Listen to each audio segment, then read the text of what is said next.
Right, good morning. It's Jack and Josh again from Velatech on our next live stream. So just wanted to say a quick thank you to all the great responses we had on the last one, Rotor Discipline videos. We're going to be following those up with some Rotor quick guides on in a bit more detail on those. But today we're going to cover ceramic hybrid Seabear bottom brackets. So it's just the bottom brackets we're going to run through. And Josh will take you through the sort of BB standards that we offer, and then I'll take you through the crank options and some seal options on those, and then we'll look at why you might choose Seabear over some other bottom bracket options, and we'll just try and run through as much as we can really. Obviously if there's any individual questions, again like the last time, pop us a comment or something and we'll try and answer after the live stream, I think this time for most of them. Yeah. So yeah, let's go through it, mate. Okay, so in terms of the BB standards, Seabear offer pretty much a BB for everything. Got my little chart here, so everything from your sort of standard threaded BSA, ITA as well, and we've got T47s, big selection of those in now. Yeah, BB Wrights for Cervelos, and we've also got Pressfit 30As and BB 30As for the Cannondales as well. So in terms of if you're a bit unsure about what bottom bracket you need for your bike, obviously the quickest way to do this is just to check if there's any writing on your current bottom bracket which will sort of push you towards what BB standard it is. But if you're not sure and you can't find it on like the manufacturer's website, then all we'd sort of ask you for, three things. We'd ask you for the internal diameter of the BB shell, so just measuring across from one side to the other of the BB shell without the bottom bracket in the bike.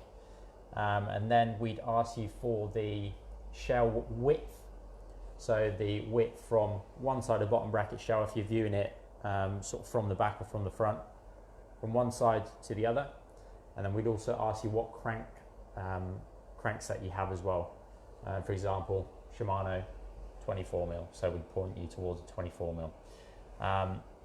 So we have also got some of the new BSA sleeved bottom brackets. We got those in last month, I think. So most of the standard BSAs, especially the BSA 30s, the BSA 24s do come with a sleeve as standard, but the BSA 30s now, we've got options for sort of a mountain bike application, 73mm shell width, and also a 68, which is a road shell width for BSA. So we have got those in stock now as well. Yeah, so just thinking what else. Specifics on the T47s and the BSAs is you would need to use the tools, wouldn't you? Yes, so, yeah, you would need the Seabear specific tool.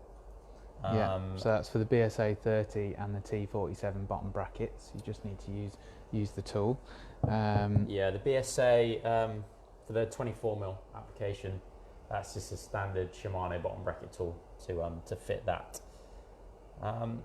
So I think that's sort of an overview of what we do. Obviously, I haven't mentioned all the standards. Yeah, let's just quickly run over those now. So yeah, BSA, ITA, BB386, BB Wright, Pressfit 30, BB30, Pressfit 30A, BB30A, BB86, the 41mm shell width, so a lot of the giants are BB86. We've got BB90, which is Trek, although a lot of the new Treks are now T47 threaded, but it's slightly different to a standard T47 in the fact that it's actually they call it internal threaded cups, so they sit just inside a recess in the BB shell, whereas for example on a standard T47, I don't know whether you can see that, the cups do actually come out slightly from the frame. So I think that's all of the standards that we offer.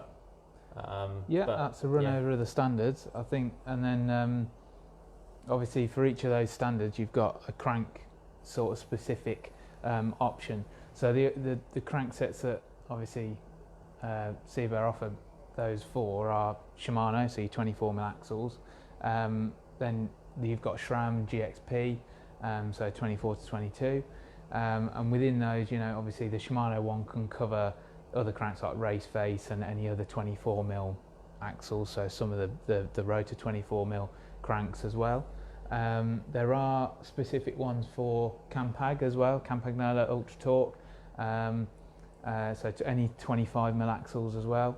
And then running through, you've also got all of the 30mm axles, so that includes all of the rotor cranks, FSA cranks, and obviously all the rotor power cranks are all, you know, the 30mm axle, the Impower and the 2 Impower.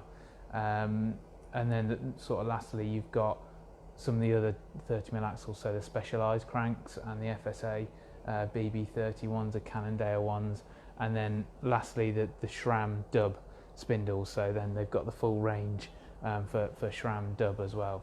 And for every single bottom bracket, you know, there's a seal option that you can choose for as well. So in all of those you'll find either the race and the C, or race and the AC, so that's race and all condition. And the difference there is mainly the grease that it's packed with. So the race bottom brackets come with a much finer grease, don't they? So just by hand, you know, they will spin a bit more freely than an all condition bottom bracket. But we would normally recommend for most people, unless it is a race bike, you know, for all year round riding it certainly, to go with the all condition or the cyclocross, the C seal, and those are pretty much the same, just dependent on some spacing between the C and the AC. So I think that's pretty much it in terms of crank options.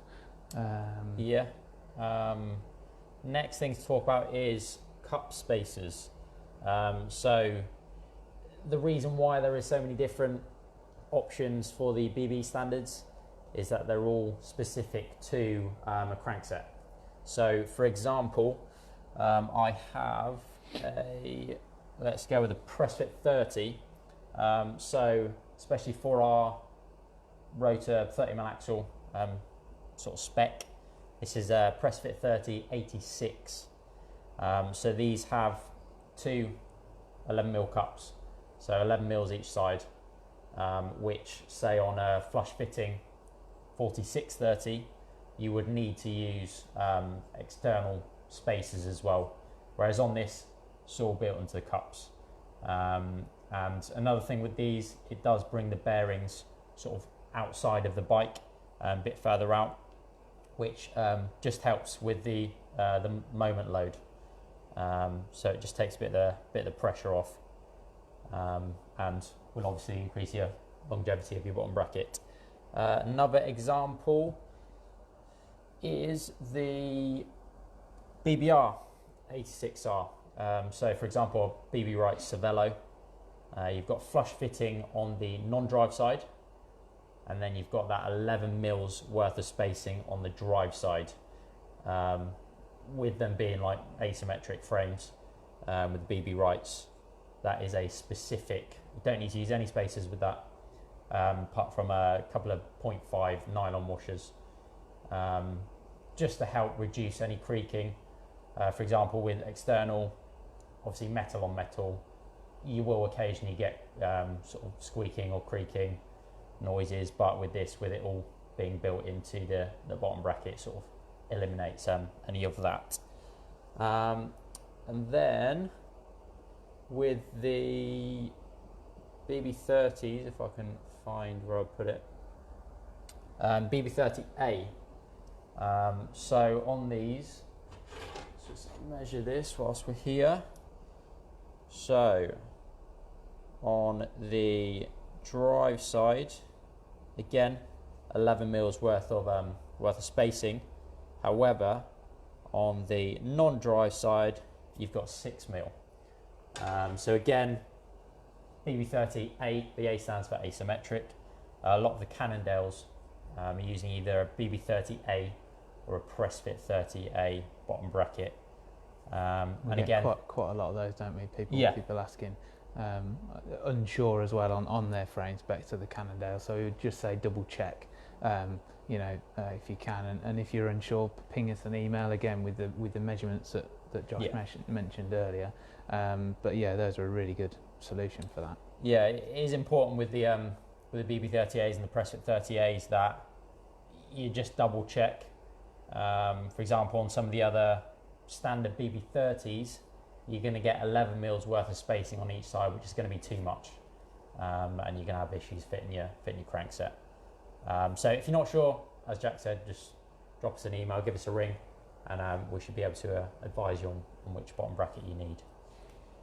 Yeah, I mean, the last thing to say really is going to, what is different about the Seabear to some of the, obviously we offer our rotor side of things as well, so the rotor bottom brackets, but some of the time we turn people on to Seabear instead because they're another option. There is ceramic hybrid bottom brackets, so all of the bottom brackets are ceramic hybrid, whereas some of the wheel bearings or the jockey wheels even, are a full ceramic bearing. So some of the benefits of a ceramic hybrid, you share some of the benefits of the steel and the full ceramic. I mean, typically the lifespan is going to be quite improved on a standard steel bottom bracket, and then over a full ceramic, they're a bit more suitable for sort of general riding applications. So even road impacts and particularly mountain biking, they'll stand up to a bit more impacts and force in terms of that. So that's why I think Seabear go with a ceramic hybrid rather than a full ceramic. And we do see, obviously you've got the 2-year warranty on them, but we do see, I mean, the longevity out some when they're serviced properly, and we'll be doing another video on that in time as well. And as long as they're kept serviced, the longevity is pretty amazing, I think, on some of these bottom brackets. So really impressed. So I think that's pretty much it. We've covered the whole range there. I think that's everything. As we said throughout the video, if you did need some advice, either comment on this live stream or drop us an email, sales@velotechservices.co.uk, or give us a ring. Our number's on our website, and we should be able to advise you on what bottom bracket you need, advise you on what seal you might be sort of better suited to. I think that wraps up our video today. We will be doing a few more videos, not necessarily live streams, but we will be doing that servicing video fairly soon, which will just run you through if you did want to service your own bottom bracket, just talk you through how you do that. But alternatively, your local bike store will be able to do that for you as well. And we do recommend you service your Seabear bottom bracket at least once every 6 months. It is better to do it more regularly than that. Personally, I'd recommend doing it every 3 months if you can, especially after the winter. Definitely worth doing sort of February, start of March time. Just all the muck and the grit, even though the seals are tight, as most people will know with bottom brackets. It's one of those where, dependent on the frame, dependent on your riding, you are going to get some ingress at some point, which you'll need to clean out and re-grease. All right, so we'll leave that there, and obviously we'll let you know when we're going to be doing our next live stream, and we'll release the videos sort of once we film them. And all right, thanks for watching. Yeah, thanks for joining us, everyone. We'll see you on the next one, basically. Yep.